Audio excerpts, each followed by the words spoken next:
BR Ambedkar జయంతి కార్యక్రమానికి విచ్చేసినటువంటి పెద్దలు, పుర ప్రముఖులు, పాత్రికేయ మిత్రులు, అంబేద్కర్ అభిమానులు అందరికీ నా యొక్క నమస్కారములు.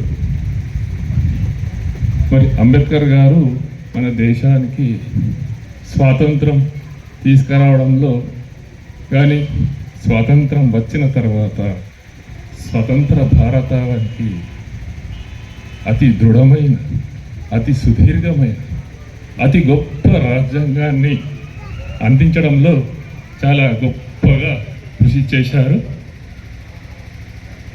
మరి రాజ్యాంగంలో అంబేద్కర్ గారు ఒక అంశాన్ని పొందుపరిచారు.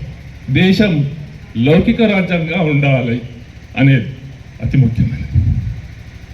మరి లౌకిక రాజ్యం అంటే ఈ దేశం ఏ ఒక్క వర్గానికే సంబంధించింది కాదు. ఇక్కడ హిందువులు, ముస్లిం, జైనులు, బౌద్ధులు, క్రిస్టియన్ అందరికీ జీవించే హక్కు ఉంది అనేదే ఒక లౌకిక రాజ్య సారాంశం. కాబట్టి మరి ఈ రోజుల్లో మరి అన్న సలీం భాయ్ చెప్పినట్టు ఒక వర్గాన్ని అణిచివేసే కుట్ర జరుగుతుంది మన దేశంలో. దాన్ని ఖండించాల్సిన అవసరం ఉంది. మరి స్వాతంత్రానికి ముందు బ్రిటిష్ వారు విభజించి పాలించు అనే సూత్రం ఒకటి ఉండే. మరి ఈరోజు మన దేశంలో అదే జరుగుతుంది. అన్న అమృతన్న ఇంతమంది చెప్పినట్టు వాట్సాప్లో ఇవేవో వస్తుంటాయి. అరే హిందువులు ఇట్లా, ముస్లిం అవన్నీ నమ్మొద్దు. దయచేసి వాస్తవాలు తెలుసుకోండి. గూగుల్లో కానీ లేదా ఫ్యాక్ట్ చెక్ అనే ఒక యాప్లో ఏదో రకంగా వాస్తవాలు తెలుసుకోండి. ఈ కుల మతాల మధ్యలో చిచ్చు పెట్టేది మరి జరుగుతుంది.